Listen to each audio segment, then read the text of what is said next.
La mulți ani, Missio Dei! La mulți ani! Ne place să ne urăm la mulți ani, la zile de naștere sau la început de an și mi s-a părut foarte potrivit această urare, s-a și nimerit să fie la început de an, în Geneza 5. Geneza 5 e un capitol și un pasaj care merge prin genealogia pe linia lui, de la Adam, pe linia lui Set, până la Noe, până la potop. Și o să descoperim astăzi că majoritatea oamenilor care au fost enunțați în această genealogie au trăit la ordinul sutelor de ani, 700, 800, 900 de ani. Asta a fost perioada antediluviană. O să învățăm 2-3 cuvinte așa mai fancy, că poate o să avem niște discuții în care vrem să părem așa că știm foarte bine Biblia. Ei bine, înainte de potop, oamenii trăiau foarte mult, la ordinul sutelor de ani. Și chiar mă întrebam, cum ar fi arătat la mulți aniul lor? Care era speranța lor de viață? 700 era puțin? Sau era genul, e ok, cam cum ar fi pentru noi 70 de ani? În fine, trebuie să recunosc că inițial nu am fost cel mai entuziasmat să țin mesajul din Geneza 5.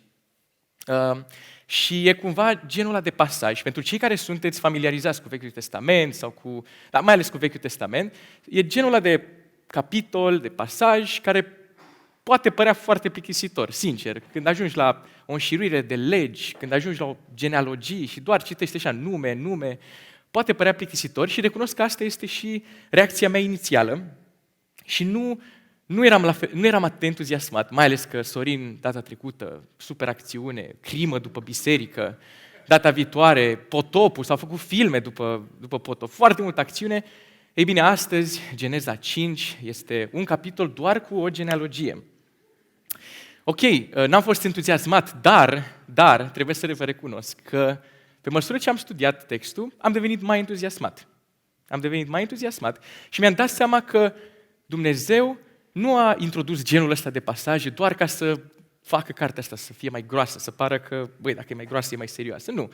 Dumnezeu chiar cred că a adăugat cu scop pasajul ăsta și nu doar pasajul ăsta, toate pasajele mai plictisitoare, pentru că pasajele ca astea umplu sau ajută la firul roșu al Bibliei, de la crearea omului, la căderea în păcat, la răscumpărare, la restaurare, până la glorificare. Și pasajele astea sunt foarte importante. Așa că, ce sper este că fie că citești, ești la început de an și poate ești încă în Geneza și o să ajungi în Numeri, în Deuteronom, mi-ar plăcea ca să fie o amintire că atunci când ajungi la genul ăsta de pasaje, să-i cer lui Dumnezeu să-ți vorbească de ce ai pus, Doamne, pasajul ăsta aici și să crească nivelul de încântare. Sau poate ești genul fan Vechiul Testament și zici, Doamne, de-abia aștept să ajung la genul ăsta de pasaje, foarte bine pentru tine. Sau poate citești Biblia pentru prima dată, ei bine, pasajele astea sunt importante, nu le citi pe diagonală, așa cum le-am citit eu trecut, asta doar ca un disclaimer. Așa că, fără alte adăugări, să intrăm în Geneza 5. Eu o să citesc din Noua Traducere Română, puteți să citiți din ce traducere aveți. Și avem așa, urmașii lui Adam până la Noe. Aceasta este cartea genealogiei lui Adam. În ziua în care l-a creat pe om, Dumnezeu l-a făcut după asemănarea sa. I-a creat bărbat și femeie. În ziua în care i-a creat, i-a binecuvântat și le-a dat numele de om. La vârsta de 130 de ani, lui Adam i s-a născut un fiu după asemănarea sa, după chipul său, iar el i-a pus numele Set. Și aș vrea să mă opresc aici foarte rapid să fac câteva observații. În primul rând, observăm că Adam a fost făcut după chipul lui Dumnezeu. Dar după ce a păcătuit, Adam a născut un fiu după chipul lui, chip care era spurcat de păcat, firav, nenorocit și, în ultimă instanță, muritor, așa cum era Adam. Vedem în versetul 1, l-a făcut pe Adam după chipul și asemănarea sa, cu S mare. Iar apoi, în versetul 3, citim că Adam a născut un fiu după asemănarea sa cu S mic. Adam nu a născut un om, a născut nu doar un om ca el, format din trup și suflet, ci un păcătos ca el, pentru că Adam a păcătuit. Asta e prima observație. Apoi, o altă mențiune este că primele două versete sunt o reamintire a textului din Geneza 1, versetele 27 și 28.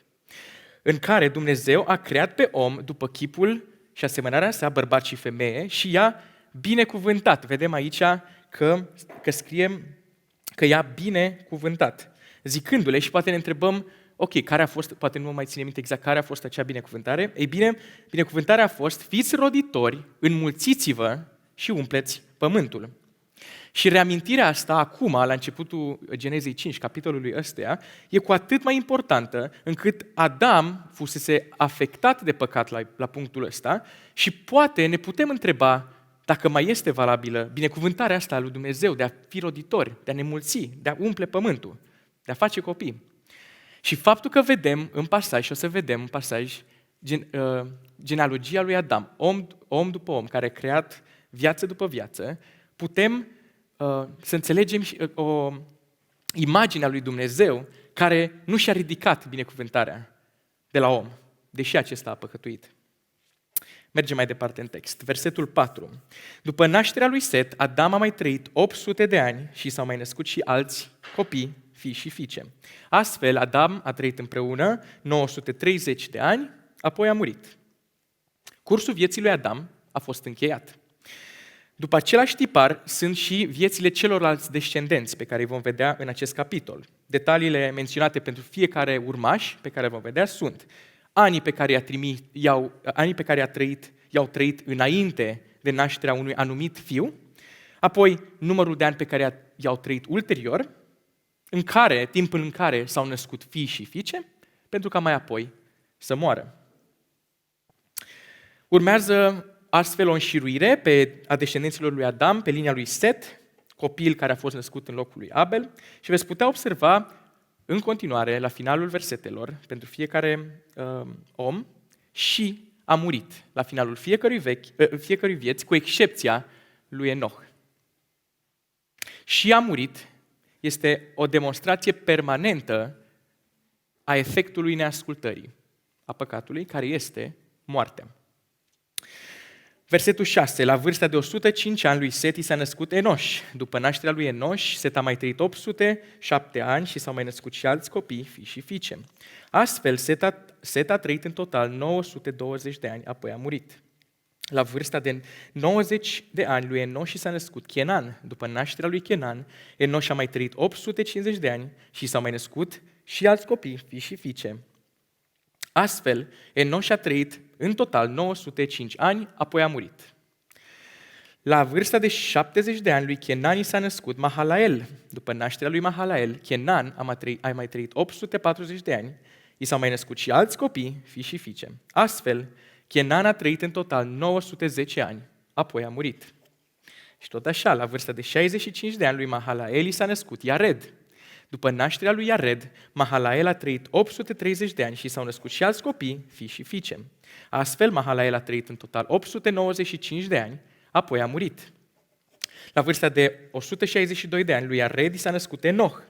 După nașterea lui Enoch, Iared a mai trăit 800 de ani și s-au născut și alți copii, fii și fiice. Astfel, Iared a trăit în total 962 de ani, apoi a murit. La vârsta de 65 de ani, lui Enoch i s-a născut Metușelah. După nașterea lui Metușelah, Enoch a umblat cu Dumnezeu 300 de ani, apoi 300 de ani și i s-au născut și alți copii, fii și fiice. Astfel, toate zilele lui Enoch au fost 365 de ani. Enoch a umblat cu Dumnezeu, apoi nu a mai fost găsit, pentru că Dumnezeu l-a luat. La vârsta de 187 de ani lui Metușelah i s-a născut Lameh. După nașterea lui Lameh, Metușelah a mai trăit 882 de ani și s-au mai născut și alți copii, fii și fiice. Astfel, Metușelah a trăit în total 969 de ani, apoi a murit. La vârsta de 182 de ani lui Lameh i s-a născut un fiu, căreia a pus numele Noe, zicând, el ne va mângâia în munca și truda mâinilor noastre, care vine din pământul pe care Dumnezeu l-a blestemat. După nașterea lui Noe, Lameh a mai trăit 595 de ani, i s-au născut și alți copii, fii și fiice. Astfel, Lameh a trăit în total 777 de ani, apoi a murit. Mersi. La vârsta de 500 de ani, lui Noe s-a născut Sem, Ham și Afet. Amin. Asta este textul de astăzi. Ok, înainte de a intra în ideea principală, avem o singură idee principală pentru tot pasajul ăsta, aș vrea să fac câteva observații despre pasaj. Capitolul 5 din Geneza este un toledot. Știe cineva de aici ce înseamnă toledot, cuvântul? Ei bine, toledot, în cazul în care vreți să-l folosiți, cum vă ziceam în discuțiile pe marginea Bibliei cu prietenii voștri, înseamnă relatare sau istorisire sau genealogie. Și sunt 10 toledoturi în Geneza și de ce e important să știm lucrul ăsta? Este pentru că un toledot funcționează ca un pod. Și ce știm despre poduri? Este că podurile ne ajută să ajungem de unde suntem, unde vrem să ajungem. Iar acest capitol este capitolul care face legătura între primul Adam și populația care a ieșit din Adam înainte de potop, cu potopul și Noe și urmașii lui Noe. În esență, când ajungem la acest toledot, de fapt, sau când ajungem la orice toledot din Biblie, trebuie să ne oprim și să ne gândim, ok, ceva se va schimba sau e o tranziție către ceva și să fim conștienți de ce a fost adăugat acel detaliu acolo. Ok. Un lucru interesant în pasajul ăsta, o să vorbesc despre 2 personaje doar, că nu avem foarte mult timp, mi-a plăcut Metușelah, care observăm aici că a trăit cel mai mult dintre toate celelalte personaje. Este personajul despre care știm că a trăit cel mai mult din Biblie. A trăit 969 de ani și nu cred că a fost o întâmplare că a trăit atât de mult.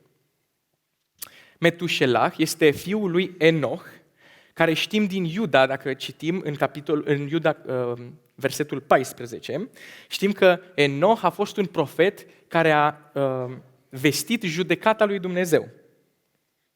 Enoch și-a numit fiul Metușelah, care înseamnă moartea lui va aduce sau omul suliței, nu este foarte clar. Și știați că Metuselah a murit în anul în care a venit potopul. Și poate vă întrebați de unde știm asta? Ei bine, știm că Metuselah a fost în vârstă de 187 de ani când l-a făcut pe Lameh. Lameh avea 182 de ani când l-a făcut pe Noe. Și vedem în Geneza 7, versetul 11, că potopul a venit în al 600-lea an al lui Noe. Și astfel, dacă adunăm aceste 3 cifre, ne dă exact vârsta pe care o are Metușelah atunci când a murit. Cum vedem în versetul 27. Din ziua în care s-a născut, îmi place să cred că Metușelah a fost un fel de cronometru până la judecata lui Dumnezeu. Okay? Dar faptul că Metușelah a trăit cel mai mult din Biblie, cel mai mult din toate timpurile, ne spune de fapt de cât de răbdător și bun este Dumnezeu. Dumnezeu care zice în 2 Petru 3 că are o îndelungă răbdare pentru noi și dorește ca niciun din noi să piară, ci cu toții să venim la pocăință. Gândiți-vă cât de mare era păcatul atunci, din moment ce Dumnezeu a fost dispus să recurgă la un gest atât de major, să distrugă, să eradicheze populația de pe pământ, atât de mare era păcatul, în același timp a avut răbdare să nu o facă până la moartea lui Enoch și până la moartea lui Metușelah. Și Metușelah a fost cel care a trăit cel mai mult. Așadar, când te gândești la Metușelah, nu te gândi doar la o viață lungă, ci amintește-ți de răbdarea pe care Dumnezeu o are cu noi și față de noi. Un alt lucru interesant, ăsta a fost primul personaj interesant, un alt personaj interesant este Lameh. În versetul 25 vedem că lui Metușelah i s-a născut Lameh și noi știm din Geneza 4:8, ne zicea Sorin data trecută, că există un alt Lameh, care este urmașa lui Cain. Și mi s-a părut foarte interesant contrastul între Lameh, cel din genealogia lui Cain, genealogia rea, să zic așa, și Lameh, cel din genealogia și de pe linia lui Set. E bine, Lameh de pe linia lui Cain, dacă ne amintim, a urmat căile criminale a tatălui său. A fost un criminal, a fost primul bigam din Biblie și a fost un blasfemiator. În Geneza 4:23, Lameh zice despre sine: am omorât un om pentru că m-a rănit, un tânăr pentru că m-a lovit. Dacă de 7 ori va fi răzbunat Cain, Asta e ceea ce Dumnezeu i-a dat ca protecție lui Cain, era o promisiune de-a lui Dumnezeu. Acum Lamech zice despre sine că eu voi fi răzbunat de 77 de ori. Mi se pare o mândrie incredibilă. Lamech de pe linia lui Set însă, în contrast cu celălalt Lamech de pe linia lui Cain, avea o relație cu Dumnezeu și avea o speranță că Dumnezeu va anula blestemul prin care oamenii își luau cu trudă hrana din pământ. Și astfel și-a numit copilul Noe, care Noe înseamnă odihnă. Și care Noe este o imagine imperfectă, dacă stăm să ne gândim, a lui Isus, care ne-a oferit odihnă adevărată. Mi se par foarte tare detaliile astea pe care le putem descoperi despre personaje și nu putem să rămânem pe fiecare personaj în parte, despre unii știm mai mult, despre alții mai puțin. Dar am zis să vă zic despre astea două, că pe mine m-au încântat și m-a făcut să fiu mai încântat legat de textul ăsta. Dar haideți să mergem către ideea principală a textului. Punctul principal al mesajului de astăzi, și o să-l punem și Ben pe ecran, este: păcatul și moartea domnesc, însă umblă aproape de Dumnezeu și vei avea viață. Păcatul și moartea domnesc, însă umblă aproape de Dumnezeu și vei avea parte de viață. Și o să-l rog pe Ben să-l lase pe ecran mai mult timp, să-l avem în fața ochilor, tema principală, mesajul principal. Și o să începem cu prima parte a acestei teme, și anume vestea rea. Păcatul domnește. Că păcatul domnește, cred că este destul de evident chiar și în zilele noastre, nu? Vedem și simțim roadele și efectele păcatului peste tot. Și nu mă refer acum doar la păcatul individual, și la consecințele lui, ci la păcatul originar, care a afectat totul. Vedem în durerea și suferința fizică, îl vedem în îmbătrânirea noastră, în dorul, în regretul care există, și în despărțire, în singurătate. Prezența și domnia păcatului le vedem și în Geneza până în capitolul 5 și inclusiv capitolul 5. Vedem un Adam și Eva care, deși erau în prezența lui Dumnezeu, au ales neascultarea. Vedem un Cain care a făcut prima crimă din istorie și vă ziceam de Lamech, care a fost primul bigam și primul bigam din Biblie.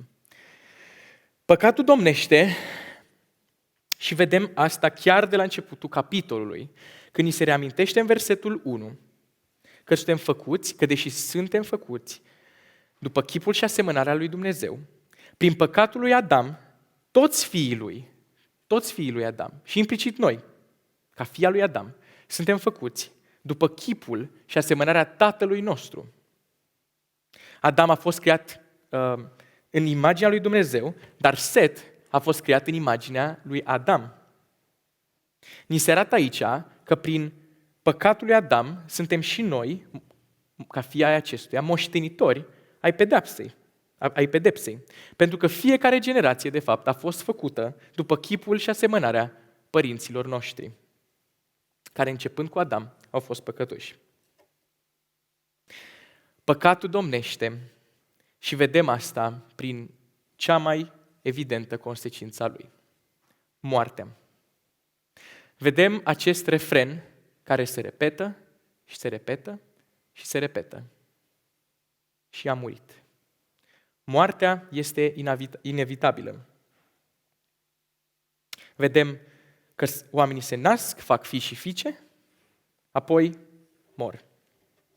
Moartea este o consecință a păcatului și știm asta din conversația din grădină, când Dumnezeu îl avertizează pe Adam că dacă nu ascultă, dacă păcătuiește, va muri. Aceste cuvinte, și a murit, vor fi adevărate cu siguranță despre mine și vor fi adevărate despre voi la un moment dat. Acest capitol este doar o amintire și o reamintire că de fapt suntem ca un abur care o să treacă. Și poate o să treacă chiar mai repede decât ne așteptăm uneori sau ne imaginăm. În mijlocul la atâta moarte avem și câteva personaje care ne vorbesc despre bunătatea și îndurarea lui Dumnezeu.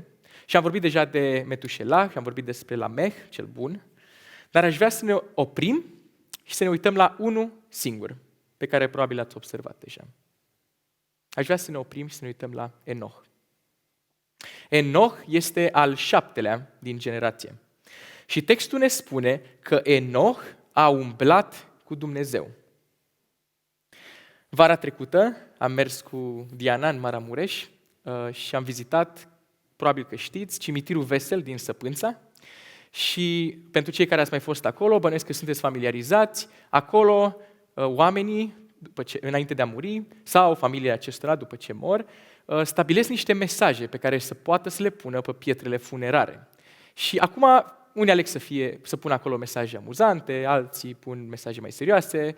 Mie mi-a plăcut cel cu soacra, bănuiesc că știți, sub această piatră grea zace piatra soacră mea, 3 zile de mai trăia, zăceam eu și stătea ea.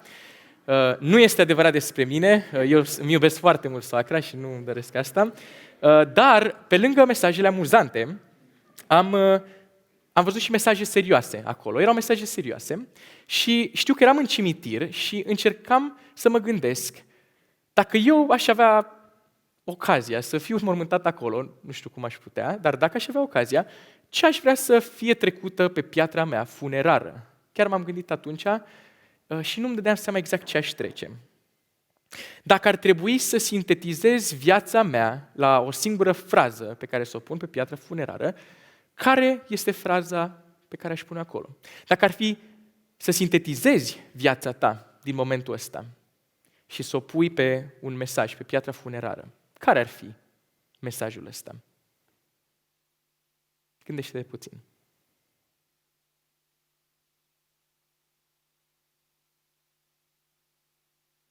Ei bine, pentru Enoch, el a avut, din punctul meu de vedere, poate sunteți de acord, cel mai tare mesaj de piatră funerară pe care nu mi-aș putea imagina unul mai bun. Și anume, el a umblat cu Dumnezeu. Asta este ce știm despre Enoch. El a umblat cu Dumnezeu.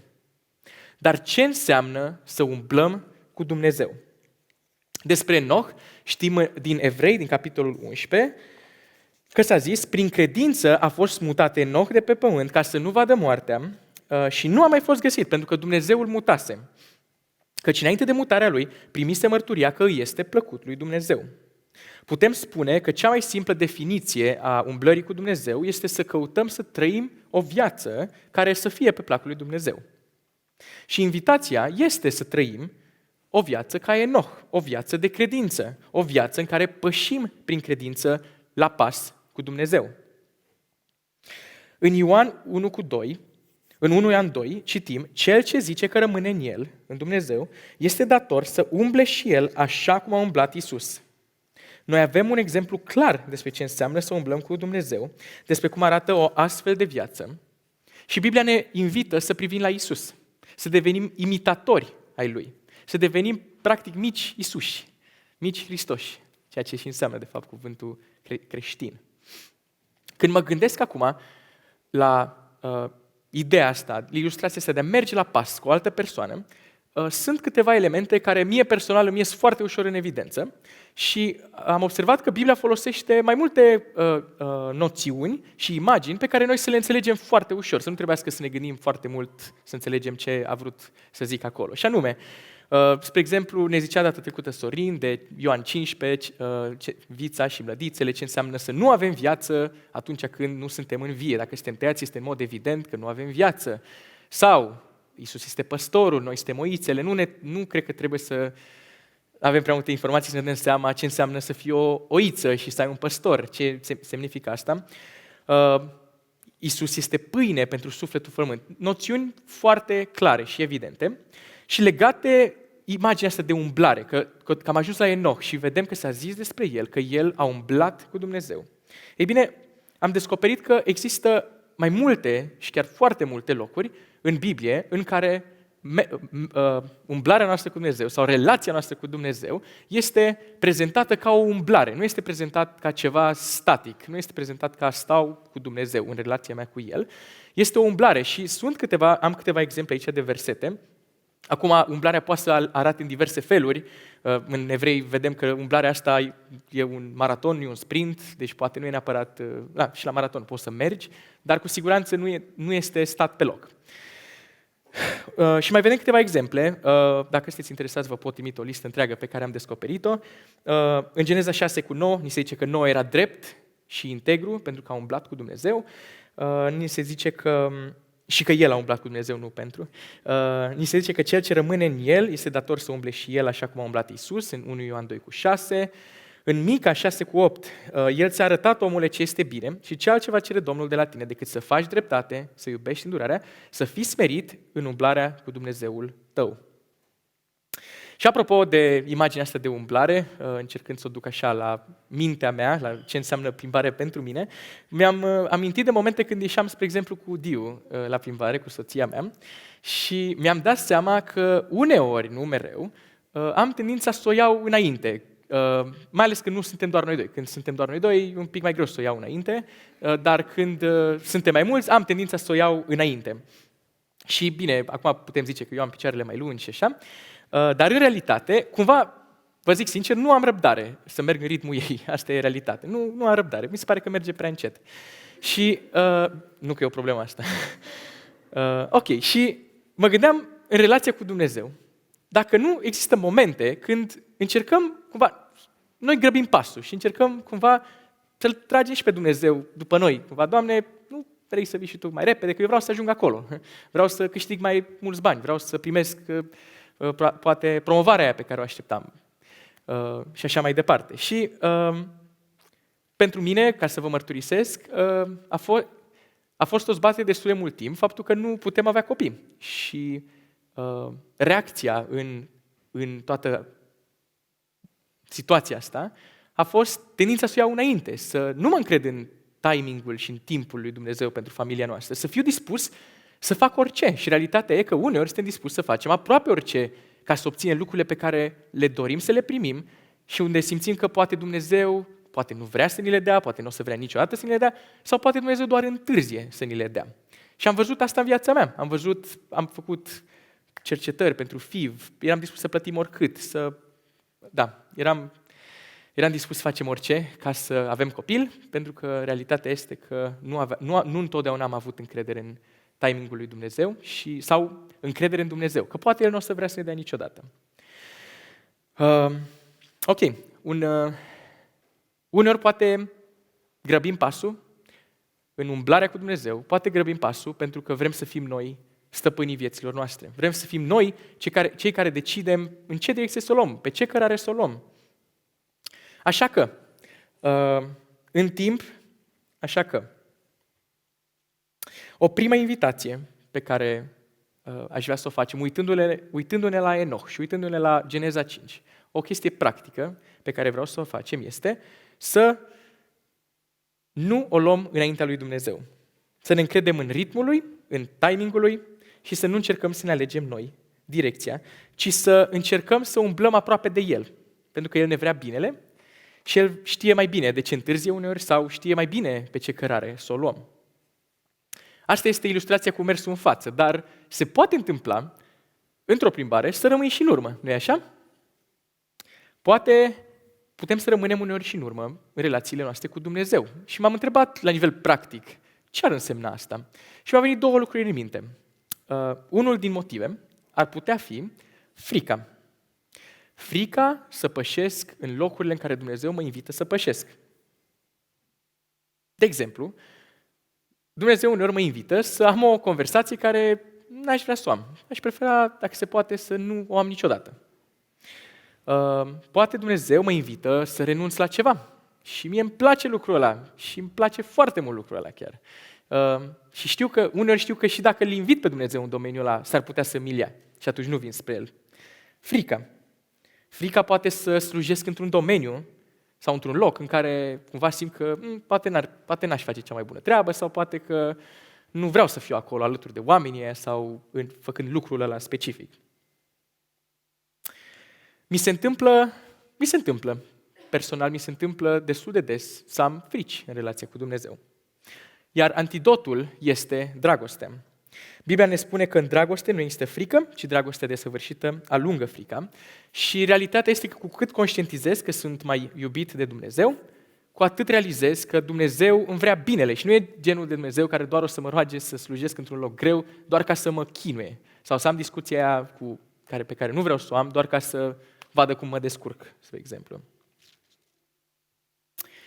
Asta este ilustrația pentru rămas în spate și m-am mai gândit la un element pentru rămasul nostru în spate, în relație cu Dumnezeu. Comoditatea sau lenevia. Uneori știu că Dumnezeu mă invită să fac ceva, să ies din zona mea de confort, să merg, să am o discuție în care să zic Evanghelia cu cineva de la locul meu de muncă sau să zic Evanghelia pe terenul de basket, unde merg eu să joc basket destul de des, să zic, o dată la câteva weekenduri. Și știu că sunt oameni acolo pe care îi văd constant și știu că oamenii au nevoie de Evanghelie și mă gândesc, da, e mai bine că eu vin aici Doamne, am și eu nevoie. Mi-e ușor să justific. Doamne, știi că eu am nevoie să vin la basket, să slăbesc, să fiu mai bun pe sport. Cumva sunt alte locuri în care zic Evanghelia, nu aici. Și nu sunt comod. Și sunt comod. E comoditate atunci în mine.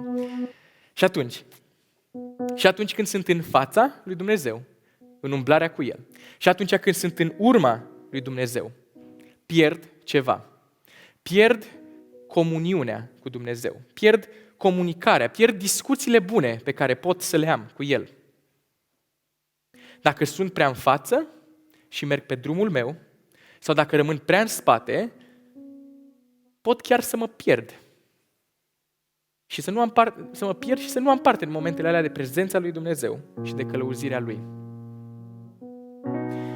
Atunci când păcatul domnește, îmi fac singur propriul drum și la finalul acestui drum este moartea. Moartea, care este marele egalizator. Moartea care nu face nicio distinție între oamenii cu bani, oamenii fără bani, oamenii populari, oameni care nu sunt la fel de populari. Fie că ești singur sau înconjurat de oameni, ceea ce ne așteaptă pe toți este moartea. Dar, și aici avem parte de cea mai bună veste. Dumnezeu are ultimul cuvânt și a avut ultimul cuvânt atunci când a biruit moartea prin Iisus Hristos. Dacă Biblia s-ar fi oprit la Geneza 5, ar fi fost foarte trist. Păcatul și moartea ar fi domnit. Dar, și aici avem un mare dar, suntem aici pentru că Dumnezeu a schimbat totul printr-un mare dar. Dar Dumnezeu, prin Iisus Hristos, are ultimul cuvânt. Ultimul cuvânt a fost împlinit la cruce de către Hristos, care a plătit o plată pentru tot păcatul nostru, păcatul întregii omeniri, trecute, prezente și viitoare. Această plată a fost plătită de către Iisus Hristos. Spre El ne îndreaptă privirea Vechiul Testament. Spre El ne îndreaptă privirea și Enoch. Acest Enoch care a umblat simplu cu Dumnezeu. Darul care schimbă totul în pasajul nostru este foarte bine exemplificat și explicat de Pavel în Romani 6:23. Fiindcă plata păcatului este moartea, dar darul lui Dumnezeu este viața veșnică în Iisus Hristos, Domnul nostru. Dacă tu astăzi umbli cu Dumnezeu, dacă tu astăzi îți dorești să umbli cu Dumnezeu și umbli cu Dumnezeu, astăzi este un moment de celebrare, pentru că Iisus a biruit moartea. Iisus este viu. Iisus, deși a murit în locul nostru, Iisus nu mai este în mormânt. Mormântul lui Iisus este gol, pentru că Iisus a biruit moartea. Și ce facem cu biserica când ne întâlnim este că avem un simbol și o reamintire a ceea ce Iisus a făcut pentru noi în cina Domnului. Și vom avea aici în față și o să vă invit să veniți în față pentru cei dintre voi pentru care Iisus este un om care ai o relație personală, care umbli la pas cu El. Vă invit să veniți în față și să luăm împreună din acest simbol al trupului și al sângelui lui Iisus vărsat pe cruce de dragul nostru. Dacă încă nu ai o relație cu Iisus, ne rugăm și ne dorim ca acesta să fie un moment când să te întrebi. Se poate chiar cu curaj, ai zice, să-i ceri lui Dumnezeu să ți se reveleze. Vom lua cina împreună în față, iar apoi vom reveni la locuri, mă voi ruga, vom lua împreună ca biserică și apoi o să nu plecați, o să trecem la o parte aplicativă și apoi la o parte de închinare. Așa că, toți cei pentru care Iisus a murit și a înviat, haideți în față. Să luați din pâine și din vin.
La calvar, că ai îndurat crucea, că ai luat păcatul nostru asupra ta, deși nu aveai nicio obligație față de noi.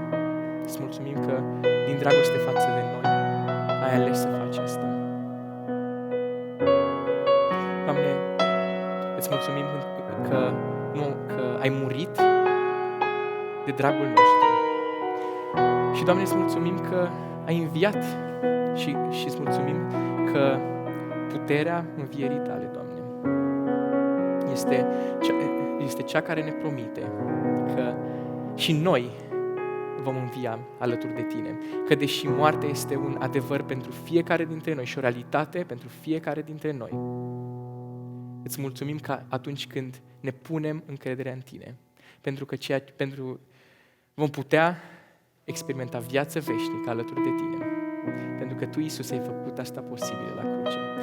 Și asta este ceea ce ne amintim, Evanghelia, vestea bună, faptul că nu puteam să ne câștigăm eternitatea alături de Tine, Dumnezeu. Nu puteam să ne câștigăm mântuirea, nu putem să câștigăm o viață trăită fără păcat. Și singurul care a putut face posibil relația cu Tine, Doamne, ești Tu, Iisus, și îți mulțumim pentru asta. Și îți mulțumim pentru reamintirea asta și pentru simbolul ăsta care ne reamintește vestea bună a împăcării cu Tine. Și luăm din pâine și din vin, amintindu-ne ceea ce Tu ai făcut pentru noi.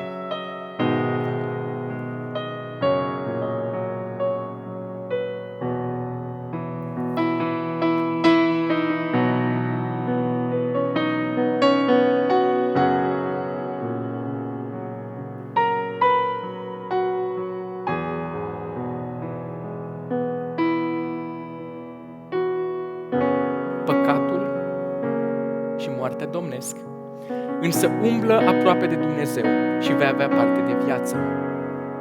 Pentru că mormântul lui Iisus este gol,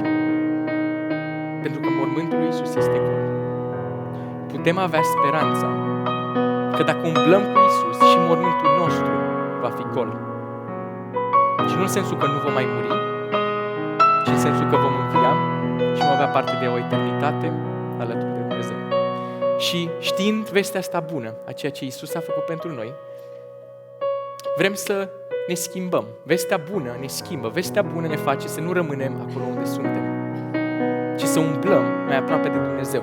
Pentru că atunci când umblăm aproape de Dumnezeu, avem aceeași direcție în care ne îndreptăm. Avem comuniune cu El. Avem parte de călăuzirea Lui. Știm unde trebuie să mergem, știm unde trebuie să ajungem. Și aș vrea să vă las 3 aplicații practice pe PPT, pe care le-am și menționat înainte. Prima este independența și autonomia atunci când o iau în față, sau pentru momentele când rămânem în spate, de teamă sau de confort, de căutarea confortului. Și pentru că realitatea e că eu nu știu inimile nimănui din această încăpere, doar Dumnezeu este Cel care știe. Aș vrea să încheiem timpul nostru înainte de închinare, în momentul când vom răspunde cu închinare, aș vrea să încheiem cu un timp de liniște de 2 minute între noi și Dumnezeu. Și o să avem aceste 3 elemente pe ecran. Și v-aș invita să-i cereți lui Dumnezeu să vă reveleze în ce feluri, în 2022, sunteți independenți sau în ce feluri acționați cu teamă în relație cu Dumnezeu, în ce feluri căutați confortul și să-L rugați să vă schimbe, să vă schimbe inima și eu voi face asta.